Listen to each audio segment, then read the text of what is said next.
So I am doing the scheduled maintenance on my 2018 Vulcan 900. I'm using the climber manual, and on page 80 I am at the 11,250 mile maintenance, but if you see, it just says performed the 3750 mile maintenance, which is right here. So we're going to do all this plus this. And the way this is set up is that we have a 3750 and a 7500 mile maintenance, and what they do is they alternate back and forth like this with extra items.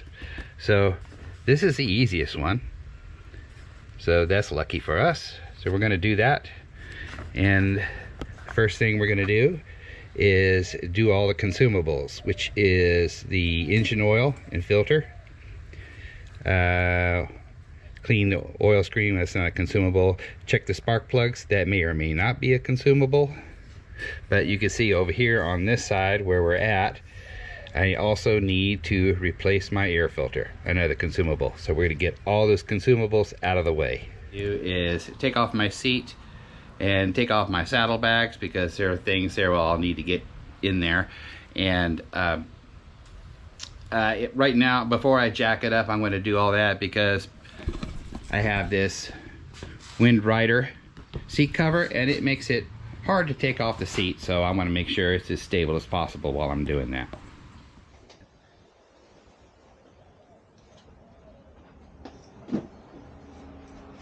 As I thought.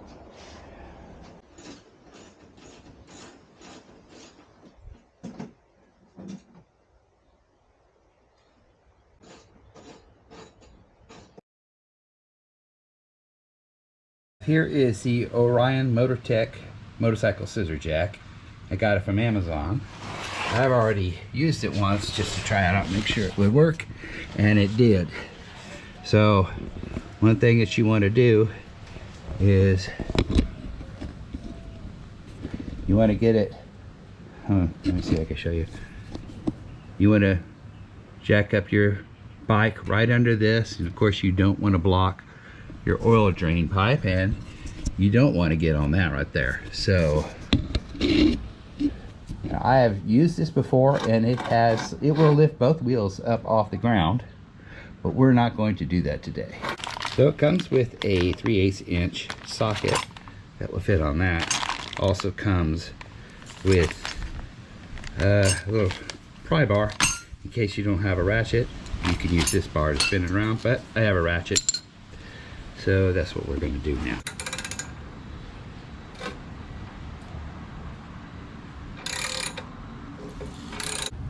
And what I'm going to do is slowly bring the bike up until this side touches and they're both even, and then I know that I'm ready to drain the oil.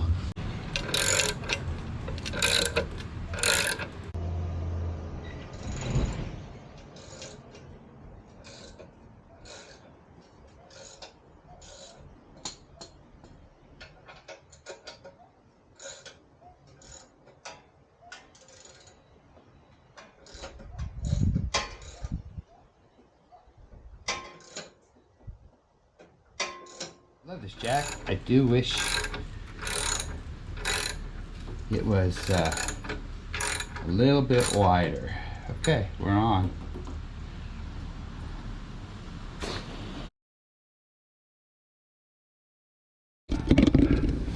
Okay, I don't know if you can see it. There is the bolt right there. It is 17 millimeter. So you don't have to skip ahead if you're just wanting to torque when you put it back. It is 15 foot-pounds. So this oil is hot because, there we go. And it will hold damn near a gallon, so make sure you have a large enough pan for it. Just gonna burn me. There's a crush washer on it too, so don't lose that.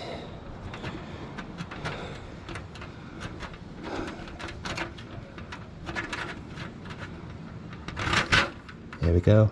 And it is a little more, but not bad. That crush washer looks good to me. I'm going to reuse it.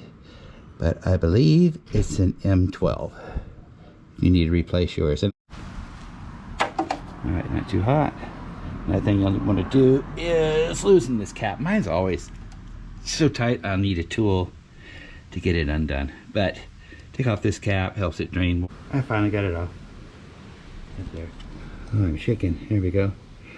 Okay, next thing we need to do in order to get to the oil filter there, we have to take off the cover plate for the regulator rectifier, and then take off the regulator rectifier. But we're going to take off the cover plate first.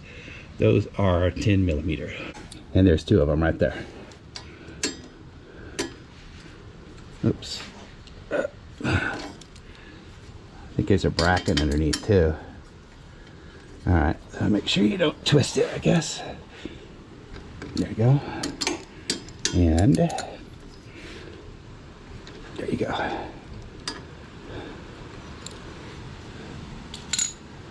I should have wore gloves for this, damn it. Yeah. I'll clean up. Start wearing gloves for this.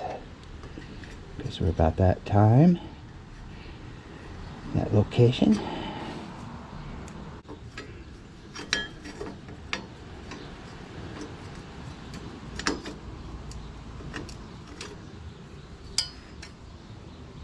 That's a mess.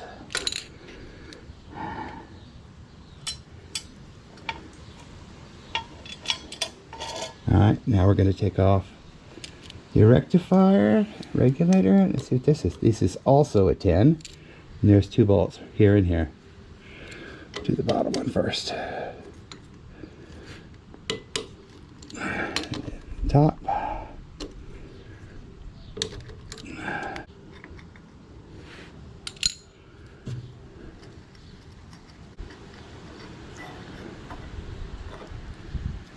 This back like that. And you can disconnect it here if you want, but I've seen people just move it up out of the way, and I think that's what I'm going to try to do. You need to remove this bracket, two bolts, please be a 10, and it is, yay. All right.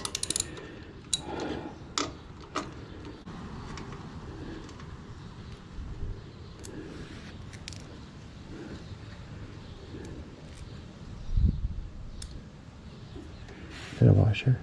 No. There we go. Bracket's gone. There's our oil filter.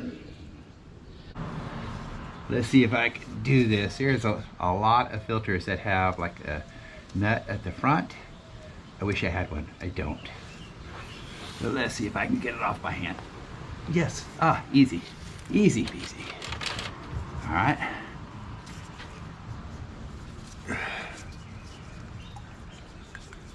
I'll have to clean that up a little bit. Uh-oh. A little bit more oil in there than I thought there would be. Alright, I'll have to do some cleanup here. So I'm going to hit this with a little brake clean.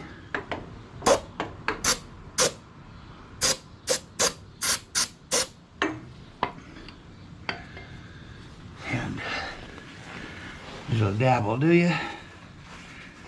See here.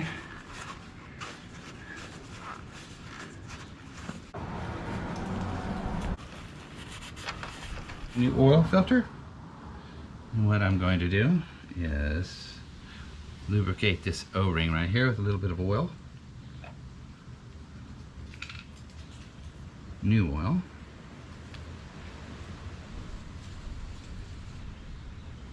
There.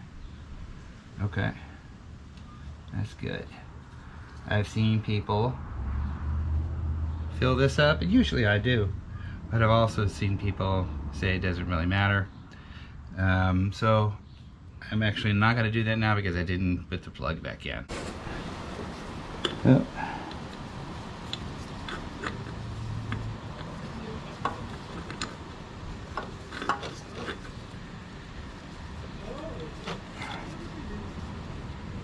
There we go.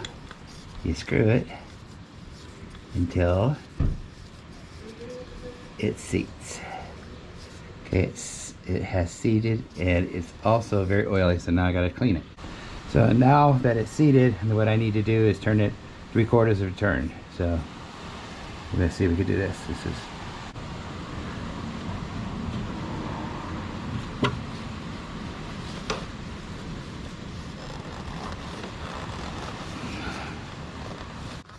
and I'm gonna call that good right there. There you are.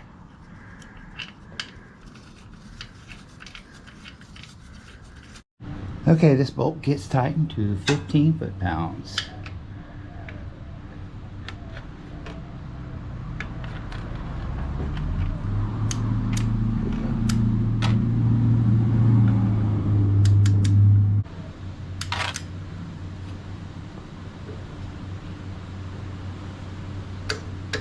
All right, there we go.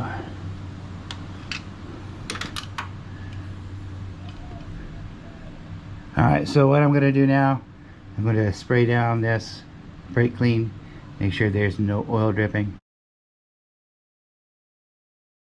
I have to do the oil filter screen as well, and that is right here. Is A17. Now I'm going to have to put something under here in case it drains a little. Shouldn't, I mean, some will drip. I know that. I will not be able to fit a socket in there, so I won't be able to torque it.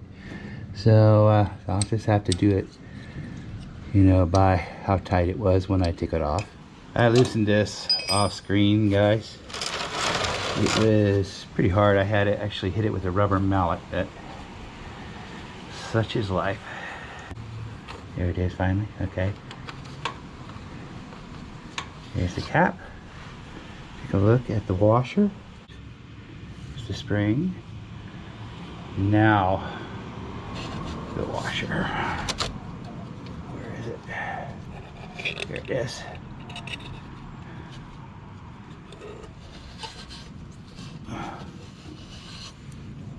Right here. I don't know if y'all see it. Remember the order. And then our screen. There we go. I wonder if this has ever been out. Alright, this does not look, you guys look at this right here. This does not look bad at all. Alright. I'm going to go ahead and spray it down with a brake cleaner. Put it back in. And basically everything is just reverse. So first I cleaned the screen. Brake cleaner got it nice and good. And you know, it just kind of barely fits in there. And that's good. Put that back.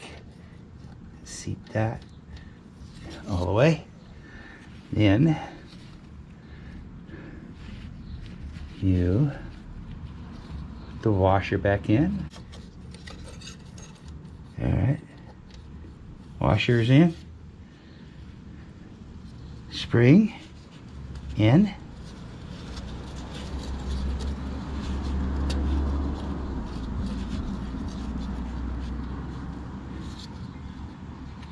Cap. I got some oil on it. Just go ahead and use it as is. Back in.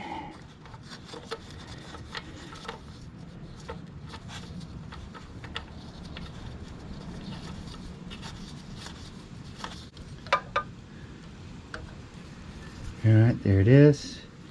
And I'm going to crank it down like that.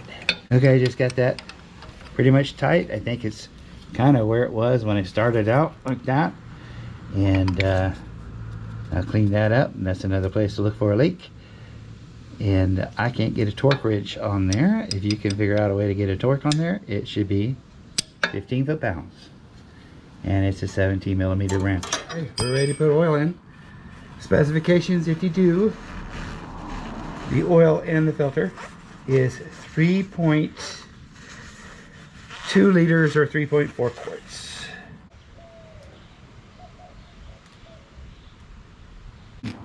I am using SAE 10W40 Optimum Performance KPOP3, I guess, Kawasaki Performance Oil. Motorcycle 4-stroke engine oil.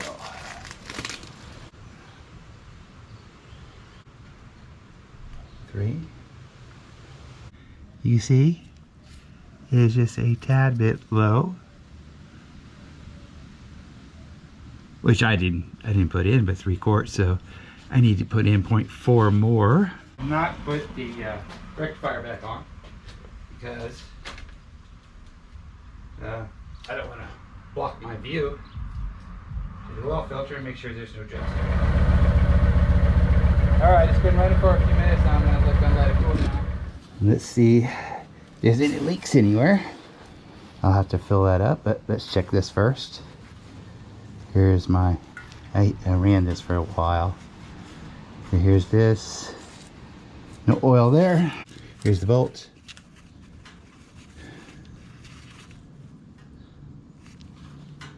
Nothing. The bottom of my filter.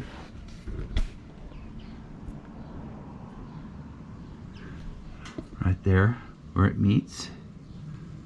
Do not see any oil. Okay, next thing on the list is our air filter. This is 3mm Allen.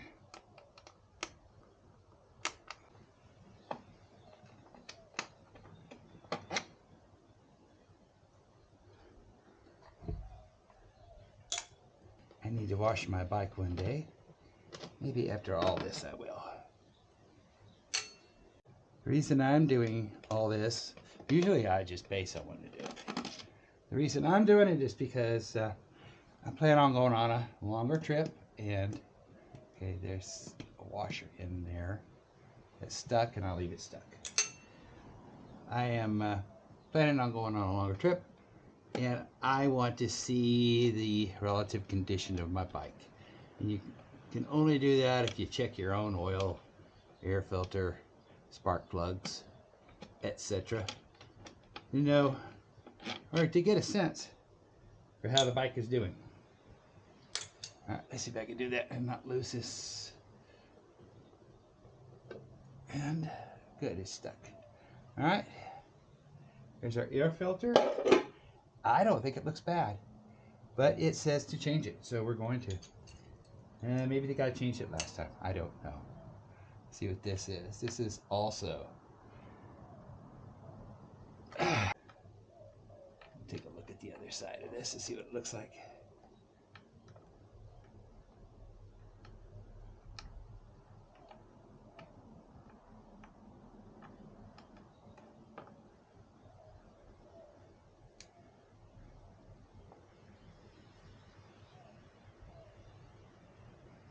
Alright, don't want to lose the screw, but here it is.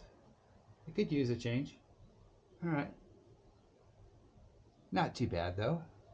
Little oil, but that's okay. That is fine. Not much at all, really. It's like a breather for the case. But no issues. Okay, this came with a gasket, so I'm going to have to put it in because they did not do it for me.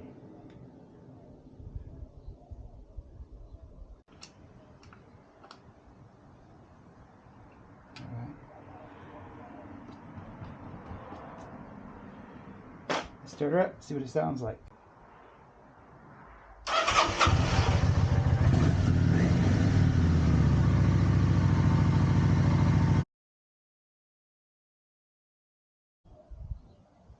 Okay, the next thing on our list is our spark plug. So here's the first one.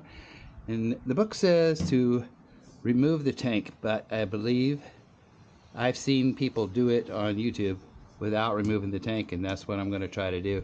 It's got a nice little cap here to keep debris from going into the tunnel. And I'm going to go ahead and wipe this down and make sure I don't get anything down there.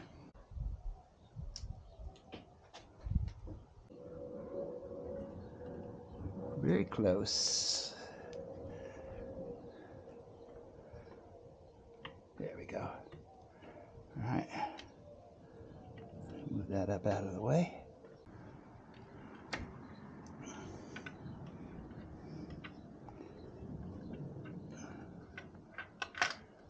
There we go.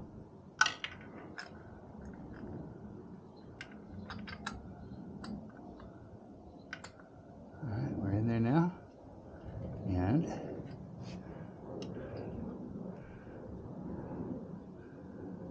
okay. Now let's see if I can get this into the socket. I mean, it's a tight fit, but it's in there. Oops, sorry, camera. Okay. Okay, that should do it. Should be able to get this out by hand now. Sure it's out. Yep. All right, let's see if I can fish this out.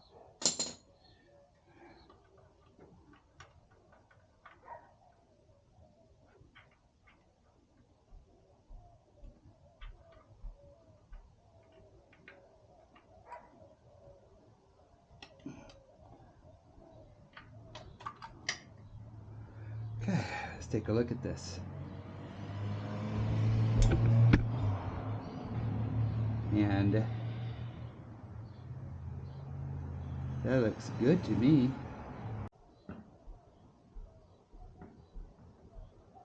Let me look at the book. It says a light tan or gray colored deposit on the firing tip and no abnormal gap wear or erosion indicate good engine, ignition, and air fuel mixture conditions. A plug with proper heat range is being used. It may be serviced and returned to use. That's what I'm going to do.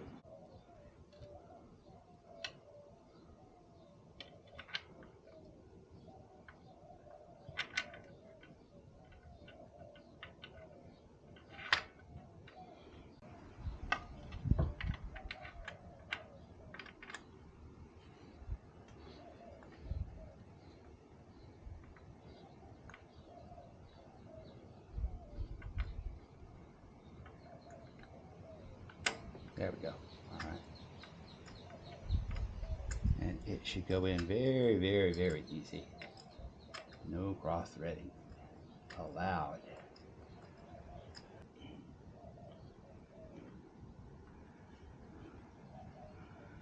Okay.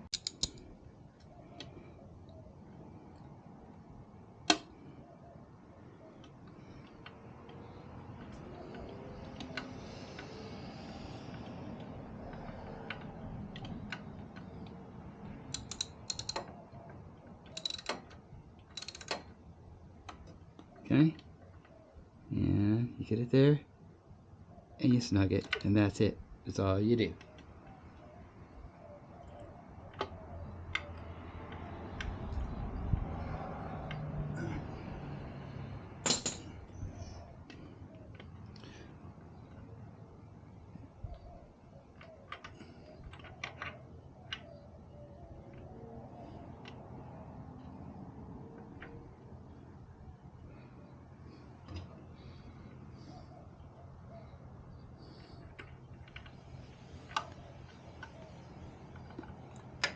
Okay.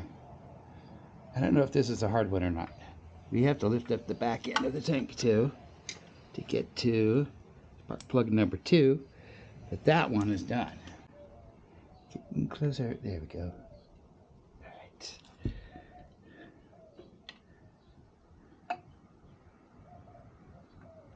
All right.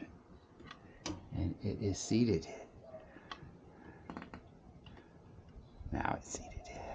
Okay, I'm going to take off these 2 bolts to raise it back into the gas tank. And it is a 12 millimeter.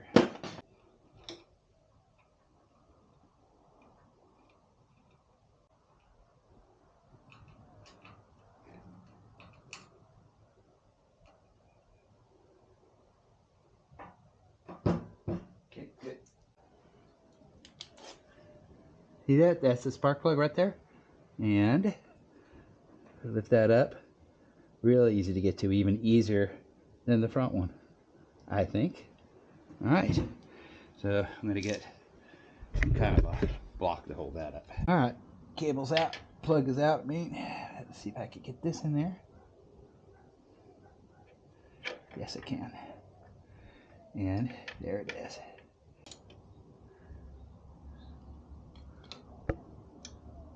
It's a little tighter than I expected.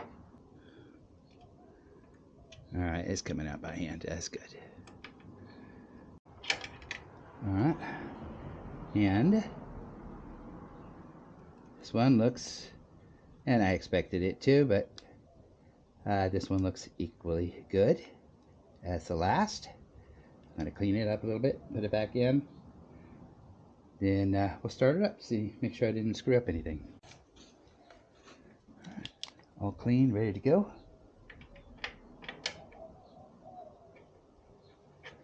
There we go.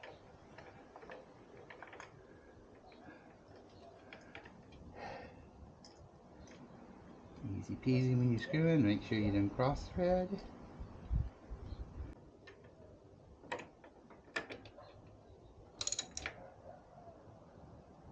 There you go, good enough. Let's get this thing going. Alright,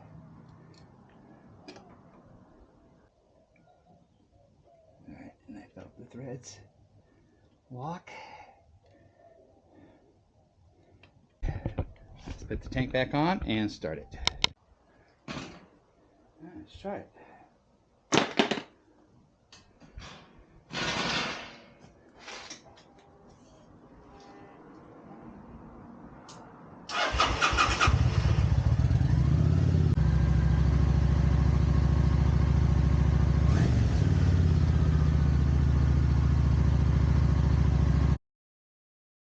Use the jack to take both wheels off the ground.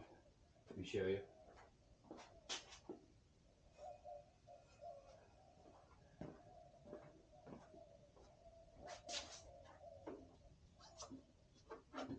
Inch of clearance there, maybe less on the front wheel, and plenty of space on the rear. If I planned on doing any cranking on this motorcycle with wrenches, which I don't, I think everything else now is inspection, then I would put some 2x4s across the front and make it a little bit more stable. But for what I'm doing right now, I think we're fine. Next thing we're going to do is check for spoke tightness. And what I'm going to do, I'm going to find the stem. There's the stem. So what I'm going to do is, where it crosses right here, I'm going to squeeze each of the spokes to see if there's any flex in any of them. There should be no flex. And then I'm going to move on to the next one, like that. Continue until we're back around to the stem again.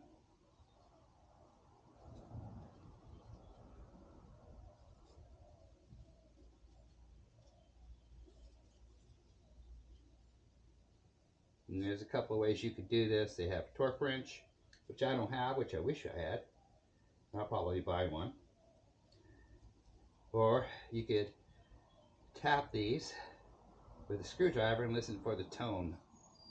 And if there's a flat, dull sound, then the spoke needs to be tightened. They should all ring out. Now, we're going to check for, I think we call it wheel run out. So,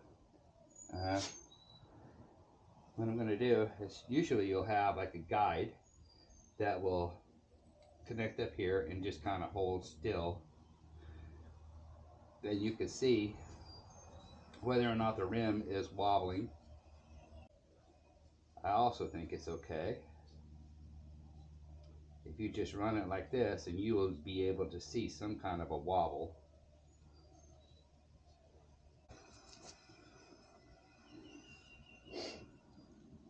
And call that good. Let's go ahead and do the rear wheel. There's the stem.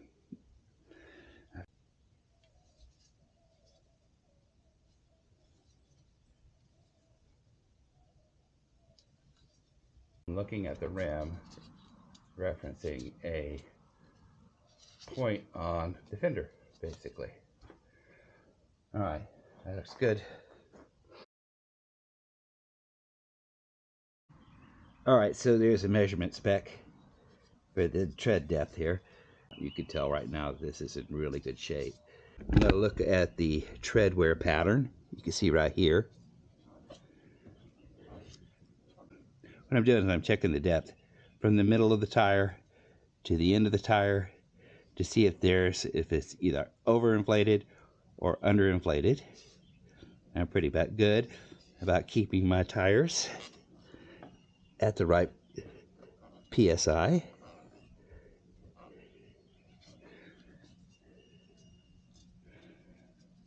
Okay, so what is that? That is rock. All right, so that's okay.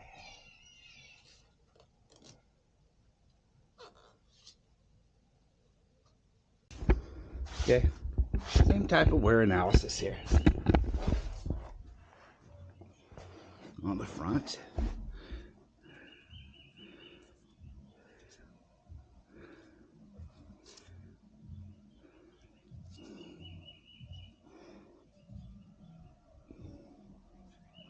See that white mark? That'll be my full circle.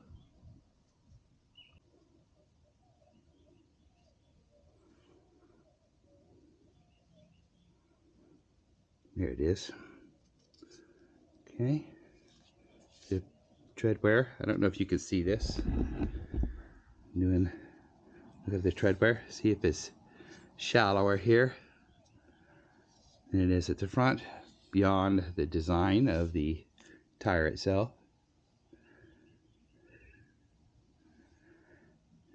And I would run that.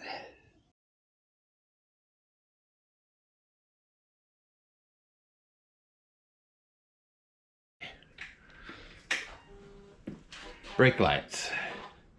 There is the rear brake, and there is the front brake. Done.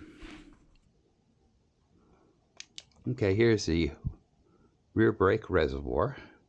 You can see the level is smack dab in the middle. Here is the rear brake linkage.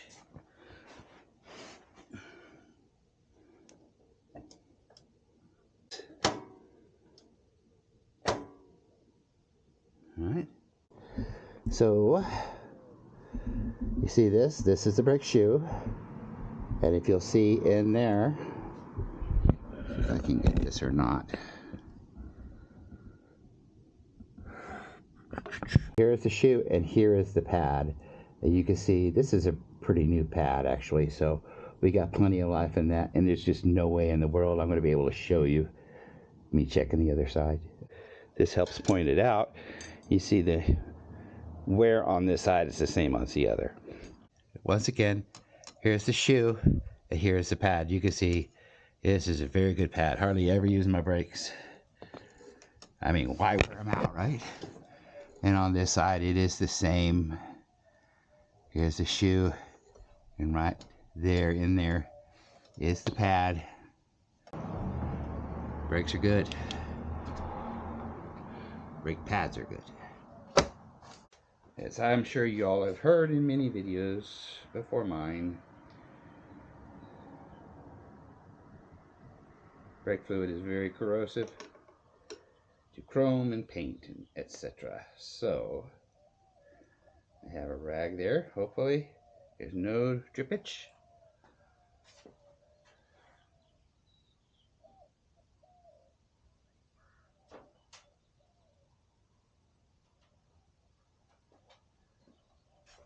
These were just 2 Phillips heads, just snug, no issues.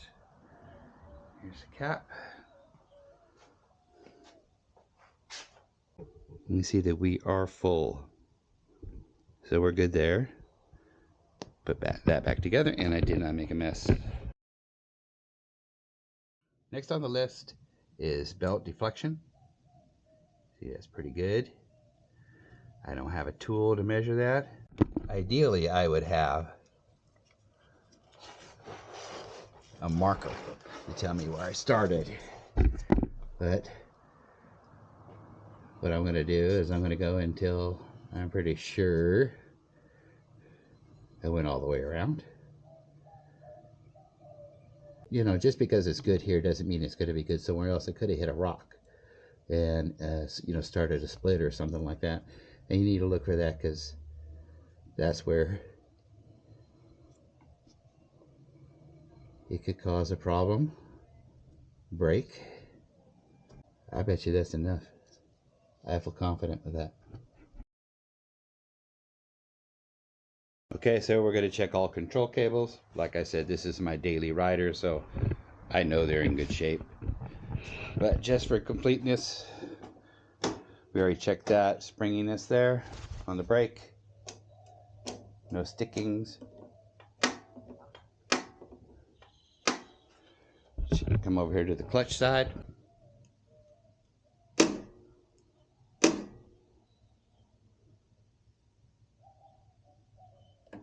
That's exactly where I want it. Yeah. Good play there. Now, next thing on the list is check tightness of all fasteners. Okay. Now, there's one more thing that I am recommending that you check, and that is because when this was my wife's bike, my brake, or for my wife's rear brake, actually, it was her bike back then, actually came loose. We actually bought it from the dealership, and it came loose. So what I'm doing here is I'm checking to make sure that there's no looseness or anything here. And you can hear it when basically when you put on the rear brake, it'll go clunk like that. You don't want to clunk. Clunks are bad. Just want a good smooth connection. So this is good, and I checked it when I had gloves on. I don't have gloves on now, but that's just a little warning for me. One of the things I'm going to do, I'm going to come in here, I'm going to look for things, little bitty fasteners like this that can shake loose. I'm just going to I'm not going to torque anything. I'm just going to do a feel. And one of the things that also comes loose is this thing right here. You got to tighten that every so often. So that's one thing that I have noticed vibrate loose before. These fasteners. This clip here. And leading up underneath the tank. Do a little spot inspection here below. Make sure I didn't loosen anything when I lifted the tank. Because remember, I pulled that spark plug, so this right here is at risk, sort of. This has only got one bolt holding it on over here. So check that. All right, here's the fuel. See the red there? Red little clasp, that's the fuel line. There's your fuel pump, taking a look at that. Lines from the radiator coming up into the body. And those look good, and these clips look good.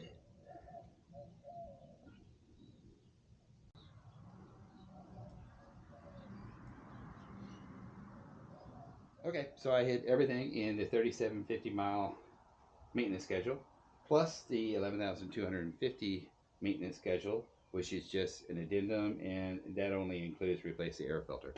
So everything is covered. I'm going to put it back together, put gas in it, ride it around, have fun.